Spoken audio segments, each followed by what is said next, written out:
안녕하세요. 반갑습니다. 대기업의 이정열 멘토입니다. SK이노베이션이 말레이시아에서 잭팟을 터뜨렸다고 했는데, 이 잭팟으로 인해서 우리나라가 산유국이 됐다라는 얘기가 있더라고요. 그리고 이제 진짜 산유국으로 가는 그 가능성인 그 대왕고래가 있는 상태잖아요. 추석이 지나고 나면 이 대왕고래에 대한 밑그림이 좀 갖춰질 거라고 하는데, 여기에 대해서 오늘 살펴보도록 하겠습니다. 일단 시청하시기 전에 좋아요 한 번씩 부탁드리고, 자, SK 어스온입니다. SK 417 광구거든요. 여기가 이제 남중국해보다 수익성이 높을 것이다 라고 얘기가 나오고 있는데, 이 참고로 남중국해 같은 경우는 5천만 배럴 가량 수준의 그 사업을 하고 있는 그런 광구가 있습니다. 이걸 일단 천천히 설명드리면, 일단 SK 어스온을 가지고 있는 게 SK 이노베이션이 지분이 85% 정도를 이 광구. 일단 먼저 다시 처음부터 말씀을 드리면 SK 어스온이죠. 이게 SK 이노베이션의 100% 자회사입니다. 그러니까 얘네가 수익이 발생되면은 SK 이노베이션으로 연결된 실적으로 반영이 되는 거죠. 연결 실적으로 SK 이노베이션의 이 100% 자회사라고 하니까. 그래서 이제 SK 어스온이랑 여기 뭐 이 광구, 이 캐타파 광구라고 하는데 이 SK 417 광구라고 하는 게 말레이시아의 북쪽으로 있는 이 광구를 얘기를 합니다. 여기에서 말레이시아의 사라왁주 소유의 석유 개발 회사가 말레이시아 회사 한 15% 정도 지분을 가지고 있고 SK 어스온이 85% 지분을 가지고 있는 상태입니다. 근데 이게 또 웃긴 게 계약이 되게 특이하게 되어 있어요. 이 생산물 분배 계약이거든요. 이거를 광구를 개발해서 여기서 나오는 원유, 원유에 대해서 분배를 하자. 지분만큼. 그럼 말레이시아에서는 15%를 가져가는 거고 SK 어스온이 85%를 원유를 가지고 있는 겁니다.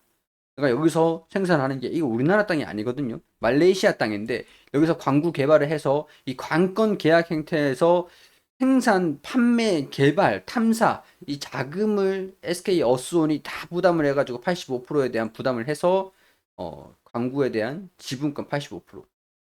이제 여기 이 광구에 대해서 생산되는 이제 원유들을 85%를 우리나라로 다 가지고 올 수 있다는 거예요. 그렇기 때문에 우리나라도 이제 산유국이다. 실질적인 산유국이다. 그런 얘기가 나오고 있는 겁니다.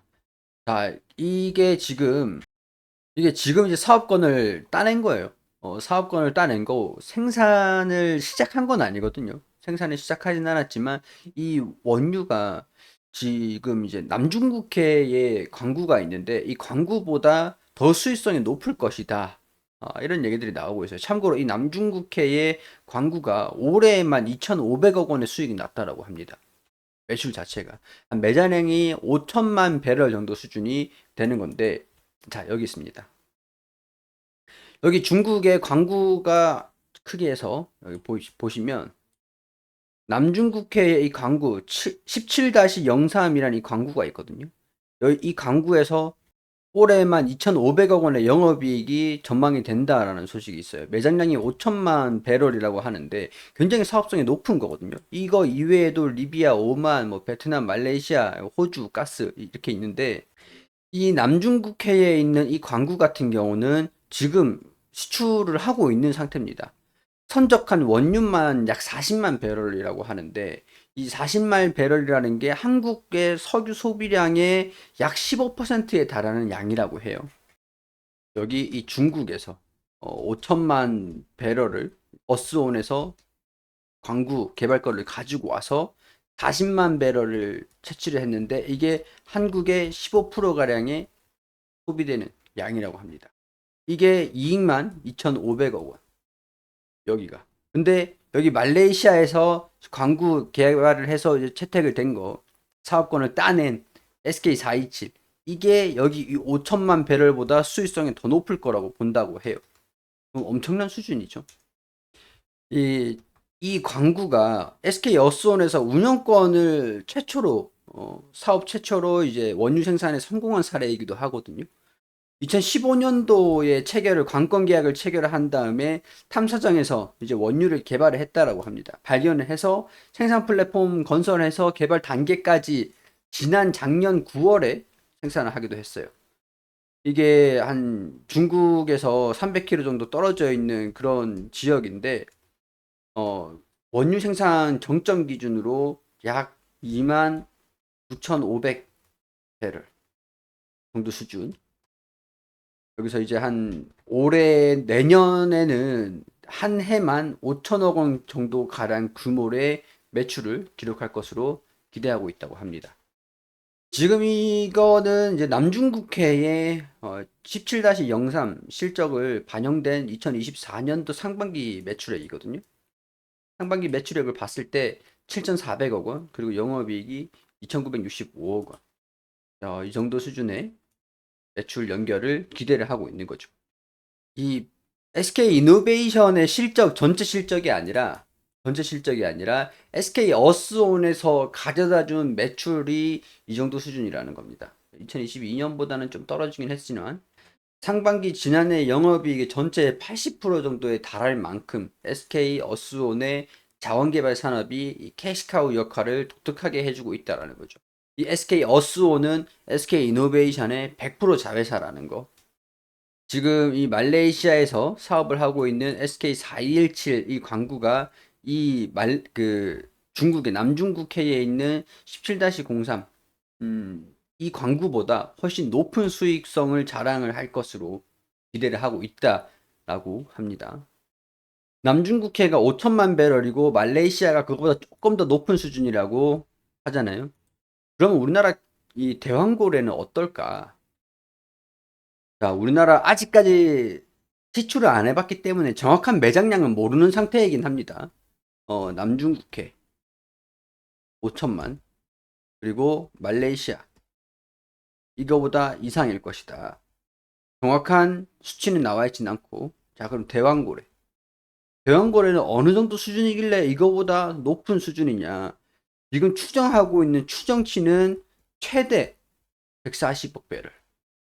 엄청난 수치죠. 140억 배럴. 남중국해가 연매출이 5천억. 근데 140억 배럴이라고 하니까 더 높을 것으로, 이게 지난해 이 40만 배럴이 우리나라에서 사용해야 하는 그 14% 정도 비중을 차지를 한다고 하니까 대략적인 계산이 좀 나오는 상태죠. 이 대왕고래의 수익성이 진짜 사업성이 있느냐? 사실 이건 지금 따질 때는 아닌 것 같고, 이 사업성을 지금 검토하는 단계에서 이 광구를 누가 투자를 해서 개발을 해볼래? 이런 얘기가 나온 거거든요. 지난 7월까지 글로벌 메이저 석유사인 엑손모빌, 그리고 아람코, 사우디의 아람코죠. 그리고 이탈리아의 에니, 이런 이 회사에서 요청을 해서 이 데이터를 열람을 해줬습니다. 이 데이터를 개방을 해줬다라고 표현을 하는데, 이걸 로드소요라고 하거든요. 이 데이터, 이게 생산된 데이터가 어떻게 됐고, 이 데이터가 어떻게 나왔고, 이런 것들을 개발을 하는, 요청한 회사들한테 개방을 해주는 게 로드쇼라고 하는데, 이거를 추석 지나고 나서 한 번 더 2차 로드쇼를 진행을 한다라고 해요. 이 동해가스전에서 정부가 이번에 도출한 7개의 유망 구조에 대해서 최대 140억 배럴이 있을 거라고 하니까, 요청을 하는 회사들한테 로드쇼를 통해서 이 데이터를, 왜 140억 배럴이 나와 있는지 정확한 데이터를 보내주는 거라고 예상을 하시면 될 것 같습니다. 한편으로는 지난 6월 달이었죠. 이 산업통상자원부 쪽에서 이 전략회의를 통해서 얘기를 한 건데, 국내 민간 기업 같은 경우에서는 포스코 인터내셔널, 그리고 SK ENS, 자, 포스코 인터내셔널, 그리고 SK ENS, 그리고 GS 에너지, 이 3사가 참여를 했다라고 해요. 그리고 어떤 익명의 글로벌 메이저 석유 업체들이 한 곳이 되도록이면 빠르게 최초의 개발 단계에서 참여를 해보고 싶다. 이런 의사를 전달을 한다. 했다고 하면서 관련 종목들의 주가가 상승하는 모습들을 보여주기도 했습니다. 자, 일단 뭐 지난 이번 달이죠.